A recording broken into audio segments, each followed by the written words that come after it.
আচ্ছা, তোমাদের কিছু জিনিস বুঝাই। তোমরা কি এদের পার্থক্য বুঝো? মনোযোগ দিয়ে শুনবে সবাই। পাপ আর হচ্ছে অপরাধ,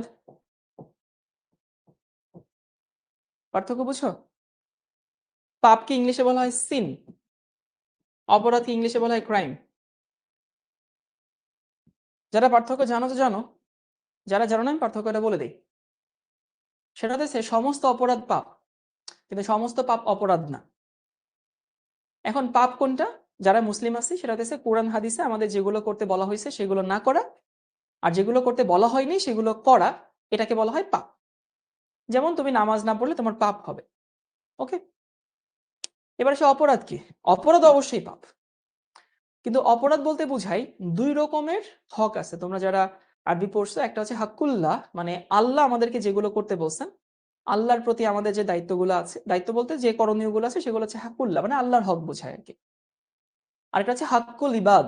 হাক্কুল ইবাদ বলতে বুঝে আল্লাহ সৃষ্টির প্রতি আমাদের যে দায়িত্ব আল্লাহ আমাদেরকে দিয়েছে সেগুলো হচ্ছে হাক্কুল ইবাদ। তো তুমি হবে, এবং এটা অপরাধ। তার মানে যদি বলা হয় যে পাপ এবং অপরাধের মধ্যে কোনটা আসলে বেশি ভয়ঙ্কর, অপরাধটা হচ্ছে বেশি ভয়ঙ্কর। কারণ তুমি অপরাধ করা কোনটা, আমি পার্থক্য বোঝাই দিই। নামাজ না পড়াটা হচ্ছে পাপ, রোজা না রাখা হচ্ছে পাপ। অথবা তুমি হইতেছে আহ আহ কি বলো, তুমি যে হইতেছে ধরো ফোনে তুমি আজে বাজে জিনিস দেখছো, সেটা কিন্তু একটা পাপ। কিন্তু তুমি নামাজ না পড়লে আরেকজনের ক্ষতি হচ্ছে। ধরো তুমি তোমার মতো করে থাকো, তুমি নামাজ পড়ছো না, অবশ্যই তোমার পাপ হচ্ছে, বাট আরেকজনের কি ক্ষতি হচ্ছে? হচ্ছে না কিন্তু। ধরো কেউ একজন রোজা রাখলো না, রোজা রাখে না সে, কেউ একজনের সামর্থ্য আছে সে হজ করতে যায়নি, সে পাপ করছে, অবভিয়াসলি সে পাপ করছে, সে অপরাধ করছে না। তার এই নামাজ না পড়া বা রোজা না রাখার সাথে সাথে কিন্তু অন্য কারো সরাসরি ক্ষতি হচ্ছে না। এবং পাপের একটা ব্যাপার হচ্ছে এরকম, আল্লাহর একটা নাম হচ্ছে রহমানের রহিম, মানে সে অসীম দয়ালু। সো কেউ যত বড়ই পাপ করুক না কেন, সে যদি একেবারে খাস মনে তওবা করে আল্লাহর কাছে যে আমি অনুতপ্ত এবং ভবিষ্যতে আমি এরকম কিছু করব না, দেয়ার যে হাই চান্স আল্লাহ তাকে ক্ষমা করে দিবে। সো পাপকে কিন্তু আল্লাহ ক্ষমা করে, অপরাধকে কি আল্লাহ ক্ষমা করবে? আল্লাহ কি এটা বলছেন? তুমি কারো হক নষ্ট করলে সেই ক্ষমা কি আল্লাহ করে? কি মনে হয়? তুমি কারো হক নষ্ট করছো, কারো মনে মিছামিছি কষ্ট দিচ্ছ, সেই ক্ষমা কি আল্লাহ করবে? আল্লাহ এটা বলছেন? আল্লাহ কিন্তু বলে নেই। আল্লাহ বলছে সেই ক্ষমা ওর কাছ থেকে তোমার চেয়ে নিতে হবে, এই ক্ষমা করার দায়িত্ব আমি না। তুমি কারো জিনিস চুরি করছো, তুমি কারো হক নষ্ট করছো, তুমি কারো শারীরিক আঘাত করছো, কাউকে কথা দিয়ে আঘাত করছো, সেটা কিন্তু আল্লাহ ক্ষমা করবে না। সো বুঝতে পারছো, অপরাধের ক্ষমা আল্লাহ করে না। আল্লাহ বলছে তার কাছ থেকে তোমাকে ক্ষমা চেয়ে নিতে হবে। হ্যাঁ, পাপের ক্ষমা হয়তো আমি করতে পারি।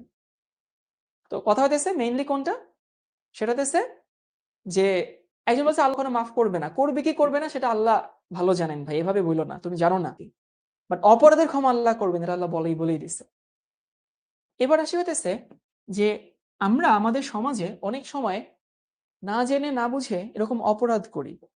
এটা কেন বলছি, কিছুদিন আগে সুবর্ণ নামে একটা মেয়েকে নিয়ে খুব ইস্যু উঠছে। ধরো মেয়েটা কোনো একটা পার্টিকুলার ক্লাসে পড়ে, তারপরে হইতেছে সে ধরো কিছু একটা করছে, মেয়েটার বয়স বলা হচ্ছে 11 বা 13 বছর। তোমরা ওদের থেকে বয়স অনেক বড় হয়তো বা। এখন আমরা সমানে সমানে ফেসবুকে ওকে বকাঝকা করছি, বন্ধু বান্ধবের কাছে হইতেছে তাকে নিয়ে গিবত করছি, তাই না? করছি তো, তোমরা অনেকেই করছো। ওই মেয়েটার গিবত করছে, এখন ওই মেয়েটা পালাই গেছে ধরো, বা সেই মেয়েটা ধরো প্রেম করে বা অনৈতিক অনেক কিছু করে, সেই মেয়েটা পাপ করছে। সেই মেয়েটা যদি বড় হয়ে বুঝবান হয়ে আল্লাহর কাছে তওবা করে ক্ষমা চায়, আল্লাহ তাকে ক্ষমা করে দিতে পারে। এবং সেই মেয়েটার পরিস্থিতি চিন্তা করো, ওর বাবা হচ্ছে বাইরে কাজ করে, ওর আম্মা কিন্তু ক্যান্সারের পেশেন্ট। তাহলে আমার বাসায় যদি একজন ক্যান্সারের পেশেন্ট থাকে, আমার বাবা আমার দিকে খেয়াল রাখবে? আমার মা তো খেয়াল আমার দিকে রাখতেই পারবে না, অবশ্যই স্বাভাবিক, কারণ সে নিজেই তো ভাই, যদি কারো বাসায় ক্যান্সারের পেশেন্ট থেকে থাকে তাহলে সে তো জানে আমার বাসায় আছে, আমি জানি। মানে আমার আম্মুর, আমি যখন অনার্স ফার্স্ট ইয়ারে উঠি তখন আমার আম্মুর ক্যান্সার হয়েছিল। আমার আম্মু এখন আলহামদুলিল্লাহ সুস্থ, আমি জানি যে কি পরিমাণ এখানে। তো ফ্যাক্ট হচ্ছে যে ওর আম্মা ক্যান্সারের পেশেন্ট, ওর বাবা বাহিরে রুটি রুজির জন্য যায়। এখন ওর বাবা কার খবর রাখবে?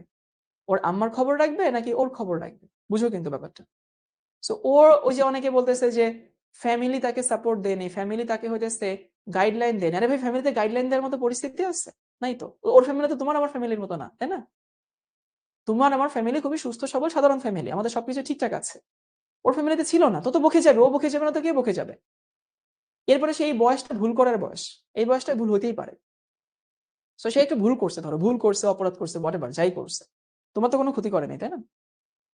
তো তুমি ফেসবুকে গিয়ে তাকে যা তা লিখলা, তোমার মনে যা তা গালি আসলে লিখলা। ও যেটা করলো সেটা পাপ করলো। ধরো ও ছেলের সাথে অনৈতিক অনেক করছে, অনেক কিছু করছে, অনেক সম্পর্ক করছে, করছে তো করছে, ওর ওর গুনাহ হয়েছে। সো ও শাস্তি পাইলে ও পাবে। আল্লাহ যদি চান তাহলে ওরা ক্ষমা করেও দিতে পারেন, দিতেও পারেন, তুমি জানো না, কিন্তু দিতেও পারে, তুমি কিন্তু জানো না ভাই। তো কথা হইতেছে তুমি অনলাইনে গিয়ে ওকে নিয়ে ট্রল করে, বা ওর মতো, আমি বলতেছি সামনে এরকম ঘটনা তো ঘটবেই। তো তুমি অনলাইনে ওকে গিয়ে ট্রল করছো, যা তা গালিগালাজ করছো, যা মুখে আসে না আসে সেগুলো নিয়ে বলছো, তাতে কি তোমার কোনো উপকার হচ্ছে না? তুমি বরং ক্রাইম করছো। এবং এটা বলা হয়, কেউ যদি আরেকজনের নামে গীবত করে, আরেকজনের নামে বাজে কথা বলে, সে যদি মনে কষ্ট পায়, সে ক্ষমা না করলে তো আল্লাহ কিন্তু তোমাকে ক্ষমা করবে না। বুঝার চেষ্টা করো জিনিসটা। তোমার যদি ভালো না লাগে ইগনোর করো, তোমার যদি ভালো না লাগে এড়াই চলো।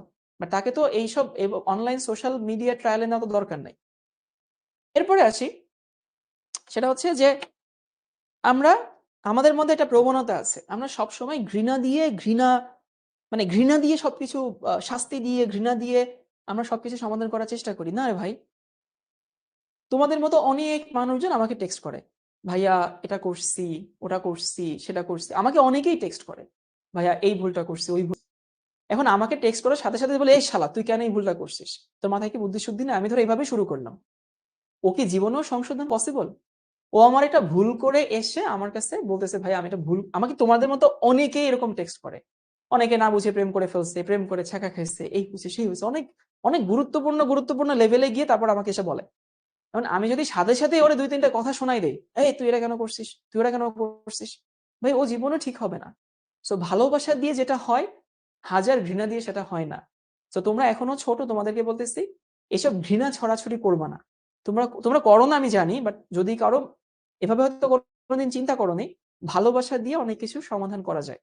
ভালোবাসার মাধ্যমে অনেক কিছু সমাধান করা যায়। তোমার একটা ভালো কথায় একটা মানুষের স্বস্তি ফিল হয়, তার মন থেকে দোয়া আসে। তোমার একটা সাপোর্টিভ কথায় একটা মানুষ স্বস্তি ফিল করে, তার মন থেকে দোয়া আসে। চেষ্টা করবা তুমি যেন কারো স্বস্তির কারণ হও, তুমি যেন কারো অস্বস্তির কারণ না হও। এটা চেষ্টাটা হোক অফলাইন। তোমার কথার মাধ্যমে কেন আরেকজন কষ্ট পাবে, বা তাকে কষ্ট দিতে তোমার কোনো লাভ নাই তো ভাই। এমন যদি হইতো তারে কষ্ট দিয়ে তুমি 1 লাখ 2 লাখ টাকা পাইতেছো, তাহলে না তুমি কষ্ট দিতে বুঝতাম যে তোমার লাভ আছে। তোমার কোনো লাভ নাই, তুমি জাস্ট একটা মেন্টাল অ্যাংজাইটি থেকে তুমি তাকে বললা। আরেকটা কথা হইতেছে ভাই, আমরা সবসময় যার দোষটা উপরে উঠে তাকেই দোষী করি। তুমি নিজে চিন্তা করো তো, তোমার জীবনে কি এমন কোনো ঘটনা নাই যেটা এরকম প্রকাশ্যে আসলে তোমার মান সম্মান যেত? জাস্ট চিন্তা করো। তুমি আমি এরকম অনেক কিছু করছি, খালি সামনে আসে নাই দেখে আমরা আছি। এখন আমরা বড় বড় কথা বলি, সামনে যদি আসতো আমরা এই বড় বড় কথা বলতে পারতাম না। সো হয়তো তোমারটা সামনে আসে নাই, আমারটা আসছে, বা আমারটা সামনে আসে নাই, তোমারটা আসছে। সো কথা হচ্ছে, তোমাদের হয়তো এখনো নাই, বাট বড় হইলে দেখবা আমাদের সবার জীবনে এরকম কিছু না কিছু ইভেন্ট আছে, যেগুলো সবাই জেনে গেলে আমাদের মান সম্মান কিচ্ছু থাকতো না। কেউই আসলে ধোয়া তুলসী পাতা না, কেউই আসলে এত যে আমি কিছু পারি, আমি কিছু জানি না, আমি একদম ভালো ধোয়া তুলসী পাতা, ব্যাপারটা এরকম না রে ভাই। সো চেষ্টা করবা আরেকটা মানুষের জায়গা বুঝতে, অনলাইন হোক অফলাইন হোক, কাউকে তোমার কথা, তোমার কাজ, কোনো কিছু দিয়ে যেন কষ্ট না দাও। আর কোনো কিছুর সমাধান, কেউ যদি অপরাধ করে তার শাস্তি নিয়ম অনুযায়ী যেটা হবে সেটা হবে। এবার তুমি কেন সেখানে পার্টিসিপেট করতে যাবা? তুমি কেন একটা মানুষের কষ্টের কারণ হবা? তাই না? দরকার তো নাই। সো এগুলো করলে ফ্রাস্ট্রেশন, এগুলো বোঝা যায়, মানে ফ্রাস্ট্রেটেড মানুষ এগুলোতে হচ্ছে বেশি ইয়া করে। তো যদি মনে হয় কাউকে তুমি কাউন্সিলিং, ধরো তোমার বাসায় হইতেছে, তোমার বাড়ির পাশে দেখলা কেউ একজন বকে যাচ্ছে, তাকে ভালোবাসা দিয়ে বুঝাও, শোনাও, তাকে চেষ্টা করো। তাকে মারলে কোনোদিন সে ভালো হবে না, বরং আগে তোমাকে জানাই তো, এখন তোমাকে জানাবে না। বুঝতেছো? তুমি যদি হচ্ছে তাকে কড়া কড়া কথা বলে, বেশি কথা শোনায় দাও, ভয় দেখাও, সে ভাই ভয় দেখালে মানুষ কাজ করেই। আমাদের সমাজে তো ভয় আমরা অপরাধ করছি। সো ভালোবাসা দিয়ে জিনিসপত্রগুলো জয় করা যায়। ঘৃণা দিয়ে ভাই, এই যে কথা আছে না যে হেট্রেট স্প্রেডস হেট্রেট, ঘৃণা ঘৃণা বাড়ায়, ঘৃণা ঘৃণা ছড়ায়। ঘৃণা দিয়ে আসলে কোনো কিছু হয় না। ওকে, আজকে আমরা এই পর্যন্তই পড়লাম। আগামী ক্লাসে হচ্ছে আমরা এখানকার নামকরণটা হইতেছে শেষ করবো ইনশাল্লাহ। যাই হোক, আজকে হচ্ছে একটা এই যে আমাদের একটা প্রত্যাবর্তী ক্লাস হলো না, সবাই একটা স্ক্রিনশট নিয়ে একটু শিখবো জিতবুতে পোস্ট করো তো, একটু সাজুগুজু করে আসছি আমি। তো একটু শিখবো জিতবুতে একটা পোস্ট হয়ে যাক। দাঁড়াও, আমি কোথায় দাঁড়াই? আমি একটু এইখানে দাঁড়াই। এই স্লাইডটা সুন্দর, ওকে। সো একটা সুন্দর ক্যান্ডিড তুলবা, শিখবো জিতবুতে পোস্ট করবা, ওকে। আর সবাই একটু লিখবা যে হইতেছে যে ঘৃণা নয়, ভালোবাসা ছড়াবো। এইটা সবাই হচ্ছে ক্যাপশনে লিখবা, আমি চাই। ঘৃণা না, ভালোবাসা ছড়াবো, এটাও লিখতে পারো। এই সেম কথাকে তুমি তোমার মতো করে সুন্দর করে লিখতে পারো। আমি চাই যে ঘৃণা খুবই কন্টেজিয়াস, ঘৃণা খুবই ছোঁয়াচে রোগ। ভালোবাসা এতটা ছোঁয়াচে না, বাট ভালোবাসাটাও ছোঁয়াচে রোগ হোক, সম্মান জানানোটাও ছোঁয়াচে রোগ হোক। একজনের প্রতি আরেকজনের যে স্বস্তি, আত্মবিশ্বাস, সেইটা জানানো একটা ছোঁয়াচে রোগ। মানুষ মানুষকে দেখে শিখুক যে ঘৃণা না, ভালোবাসা দিয়ে অনেক কিছু সমাধান করা যায়। তো সুন্দর একটা ক্যান্ডিড দিয়ে সুন্দর করে তুমি এই কথাটা শিখবো যে